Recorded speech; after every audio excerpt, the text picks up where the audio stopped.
S, Arjun Vedant ಅವರೇ, ಮರಳಿ ಮನಸ್ಸಾಗಿದೆ ಒಂದು ಟೈಟಲ್ಲೇ ಒಂದು ಎಕ್ಸ್ಪೆಕ್ಟೇಷನ್ನ ಜನತೆನಲ್ಲಿ ಮೂಡಿಸುವಂಥದ್ದು. Because it's a popular title. Marali Manasagide ಹಾಡು ಎಷ್ಟು ಪಾಪ್ಯುಲರ್ ಆಗಿದೆಯೋ ಟೈಟಲ್ ಕೇಳಿದ ತಕ್ಷಣ ಸಮ್ ಎಕ್ಸ್ಪೆಕ್ಟೇಷನ್ಸ್. ಸೊ ನಿಮ್ಮ ಮನಸ್ಸಿನ ಮಾತು ಸಿನಿಮಾದ ಬಗ್ಗೆ.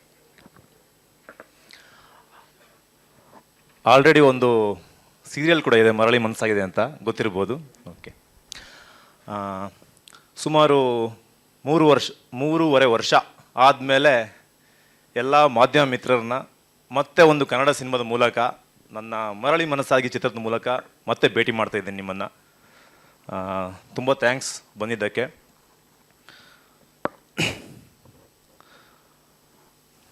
ಹ್ಯಾಪಿ ವುಮೆನ್ಸ್ ಡೇ, ಎಲ್ರಿಗೂ ಒಳ್ಳೇದಾಗಲಿ.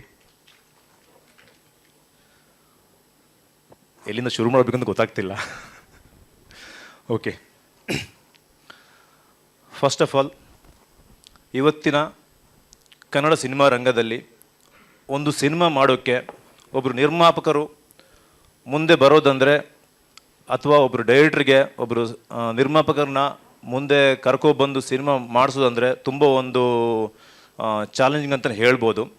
ಸೊ ಮೊದಲನೇದಾಗಿ ಈ ಸಿನಿಮಾದ ಪ್ರೊಡ್ಯೂಸರ್ಸ್ ಆದ ನವೀನ್ ಸರ್ ಹಾಗೂ ಮಲ್ಲಿಕಾರ್ಜುನ್ ಸರ್ಗೆ ತುಂಬ ಥ್ಯಾಂಕ್ಸ್ ಹೇಳ್ತೀನಿ.